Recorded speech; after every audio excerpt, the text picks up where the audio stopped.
फूल को गुच्छा में आना पड़ता है। ये जो छिटपुट हमारे गुच्छे हैं इनको संभालना होगा, लेकिन बहुत निराशाजनक स्थिति नहीं है। 5 दिवसीय धरना है तो संख्या हमारी बहुत कमी नहीं है। ठीक है, और साथी हो सकते थे, लेकिन ठीक है, जैसी भी सुविधा है हम बढ़ रहे हैं, हमारा कारवा बढ़ रहा है।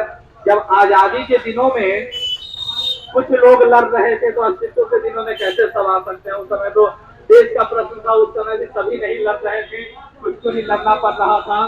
तो लड़ेंगे, और हमारे लिए आत्मगौरव का विषय हो जाता है जब हमारे सबसे बुजुर्ग प्राध्यापक में माने जाने वाले हमारे अरुण बाबू, हमारे सतीश सर, जो निरंतर पटना में चीजों का नेतृत्व करते हैं, देखते हैं, तो ये हम लोगों के लिए प्रेरणादायक होता है। और हम लोग पूरी चेष्टा करते हैं कि जैसे भी हो सके हम लड़ेंगे, अपने अस्तित्व की रक्षा करेंगे, और कतई हमारे मन में निराशा की भावना नहीं होनी चाहिए कि हमारा अस्तित्व क्या होगा। हमारा अस्तित्व, हम अतिथि हैं। आज बिहार के 11 विश्वविद्यालयों के बिहार राज्य विश्वविद्यालय अतिथि सहायक प्राध्यापक संघ का 5 दिवसीय धरना का दूसरा दिन है। हम गर्दनी बाग पटना में सरकार का ध्यान आकृष्ट करने आए हैं कि माननीय मुख्यमंत्री जी, आपने समाधान यात्रा में कहा था कि आप लोगों की मांग हमारे संज्ञान में है, तो शायद वो इतनी व्यस्तता में भूल गए होंगे। तो एक बार फिर उन्हें याद दिलाने के लिए, माननीय उप मुख्यमंत्री जी को याद दिलाने के लिए, माननीय शिक्षा मंत्री जी को याद दिलाने के लिए आज हम सभी यहाँ बैठे हुए।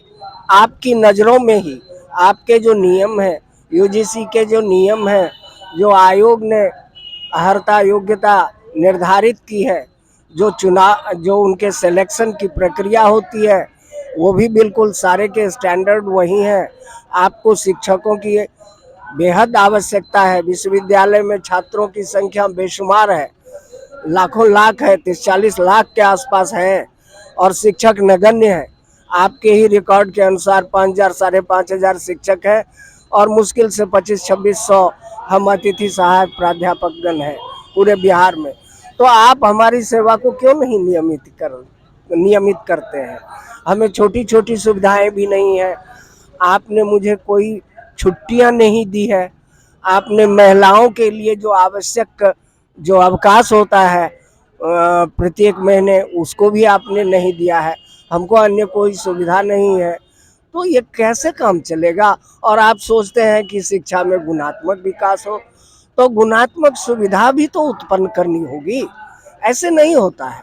आपने स्थिति वास्तविक यही है कि जैसे राजनीतिक और सामाजिक छुआछूत होता है, उसी तरह बिहार के शिक्षा जगत में अतिथि सहायक प्राध्यापकों के साथ एक शैक्षणिक छुआछूत का वातावरण पैदा हो गया है। श्रीमान, मैं ये बात बहुत कटु सत्य है, लेकिन सत्य है। इसलिए मैं श्रीमान से आग्रह करता हूँ, बिहार सरकार से आग्रह करता हूँ, शिक्षा मंत्री, उप मुख्यमंत्री जी, तेजस्वी जी, उनसे तो युवा है, बहुत बड़ी आशा है हम लोगों को, और नीतीश कुमार जो बिहार के विश्वकर्मा कहे जाते हैं, न्यायप्रिय मुख्यमंत्री हैं, विकास पुरुष हैं, तो उनसे हम नहीं उम्मीद करें तो आखिर किससे उम्मीद करें? हम बार बार आते हैं, आते रहेंगे जब तक कि हमारी सरकार हमारी बात नहीं सुनती। सभी अतिथि शिक्षक का ये मांग है कि हमारा जो अतिथि शिक्षक का जो सेवा है उसको नियमित किया जाए, और जो अतिथि वर्ड है उसको हटा दिया जाए, हमारी सेवा को नियमितीकरण किया जाए। और आज ये दूसरा दिन है धरना का, और इसके पहले भी हम लोग बहुत बार धरना दे चुके हैं, और आज भी इसी उम्मीद से आए हैं कि हम लोगों के सेवा को नियमित किया जाए, क्योंकि हमारी जो स्थिति है वो हम लोग जो काम करते हैं नियमित शिक्षक के अनुसार ही सारे वो काम को करते हैं, पढ़ाते हैं और सभी एक्स्ट्रा वर्क करते हैं। हम अपनी बातों को अच्छे तरीके से या अपने अधिकार को अच्छे तरीके से वहाँ पर ले नहीं पाते हैं।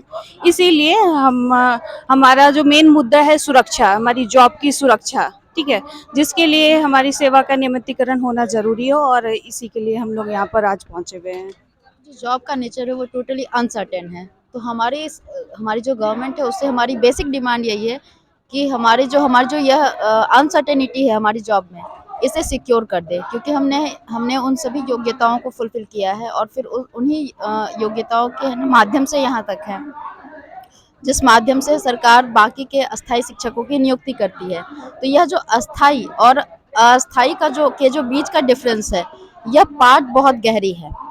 यह कहीं ना कहीं सबसे ज्यादा जिन चीजों को पर इम्पैक्ट करता है वह है हमारी प्रतिष्ठा, हमारी सामाजिक प्रतिष्ठा इससे काफी हद तक हनन होती है।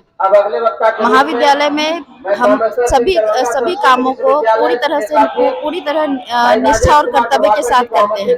तमाम तरीके के कार्यों में हम लगाए जाते हैं, लेकिन फिर भी जिस प्रतिष्ठा के हम पात्र हैं वह प्रतिष्ठा हमें दी नहीं जाती है। यह एक तरीका स्तंभ को हम मजबूत करने का काम करते हैं, लेकिन हमारा खुद का आधार पूरी तरह से कमजोर है। तो बस हमारी जो वर्तमान सरकार है, जो तमाम तरीके की है ना वादे करती है और महिला सशक्तिकरण की बातें करती हैं, कहीं ना कहीं हम धरातल पर देखें तो महिला सशक्तिकरण की बातें अगर सही मायनों में सच साबित होती तो हम आज अपनी तमाम समस्याओं के साथ यहाँ पर धरना स्थल पर 5 दिवसीय धरना के लिए मौजूद नहीं होते। छोटे बच्चों को छोड़कर अपने अकादमिक कार्यों को छोड़कर अपने घर की जिम्मेदारियों को ताक पर रखकर हम यहाँ ये 5 दिवसीय धरना स्थल पर यहाँ बैठने को मजबूर हुए हैं। तो सरकार का यह परम कर्तव्य बनता है कि हमारे तरफ वो अपनी दृष्टि डाले और हम जिस प्रतिष्ठा के पात्र हैं वह प्रतिष्ठा हमें दे।